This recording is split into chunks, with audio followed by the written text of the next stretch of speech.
This poor dead tree. It's dead. So I'm going to use it. Okay, so, or am I going to use it? So don't make me, oh, that tree's being difficult. Okay.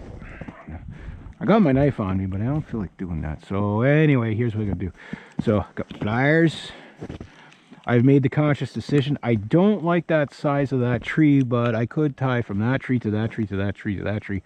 So technically I got like 4 drags there. What I'm thinking is if a wolf got caught in there and they got scared, they're going to scatter in all directions. If there's one here, he's going to run back that way.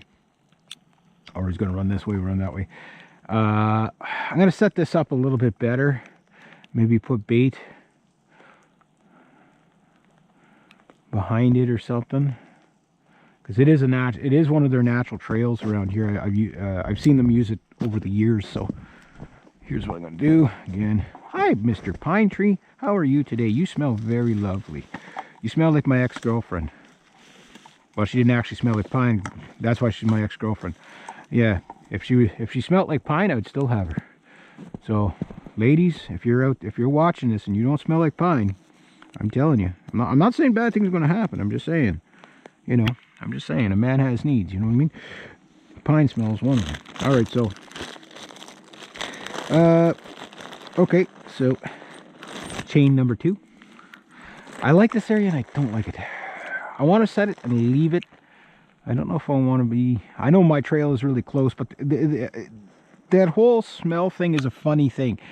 If they smell me on the snare, they're not going to use it as easy or as much. And I got a few other snares at home anyway, but I'm just going to hook this one up here for now. And then tomorrow I'll start tying off, and then I could set up a nice little bait station in here. That could work. As long as he runs in this way or that way. I could put 2 snares in here. I could theoretically do that. We'll see.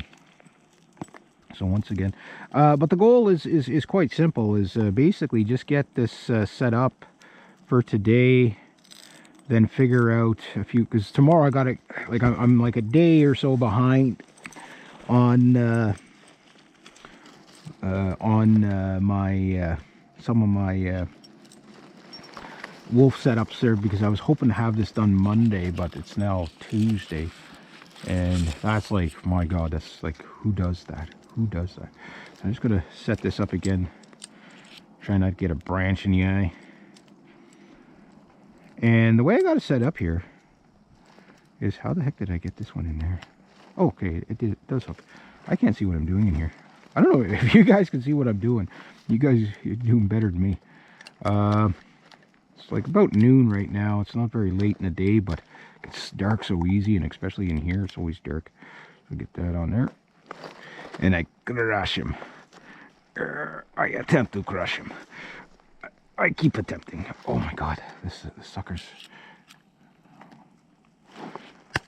Did I get him? Did I get him? Did I get him? Did I get him? Yeah, okay. And then, where'd it go? See, the nice thing about snares is they're hard to see. The drawback about snares is remember where you put your snares, because you won't be able to find them after. But I've been spotting that spot there for a while. I'll probably put a second snare in there tomorrow.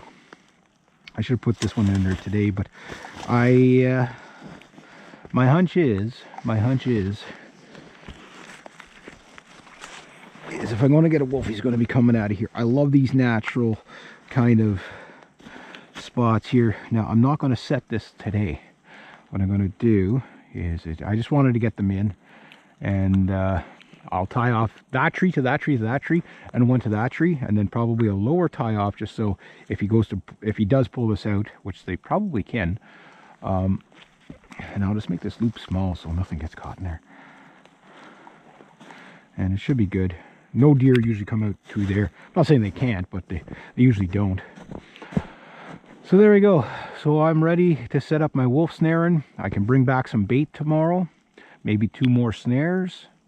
And the chain setup, that's just what I'm going with now. So wire to that, wire to that, wire to that, and then maybe wire to that way. If they pull, it means I got 4 drags and it's springy.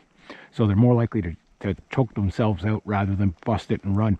And if they do bust it and run, how far are they going to get with, you know, 25 feet of 20 feet of spring poles getting binded up and all this stuff? You know, if you have to track, even if they go straight down the road, they're going to be binded up in about you know, just over on the other side of the hill. They're going to get caught on stuff, and it's just going to play them out. Think of it like pike fishing. All right, there we go. Now let's see if I can call something in.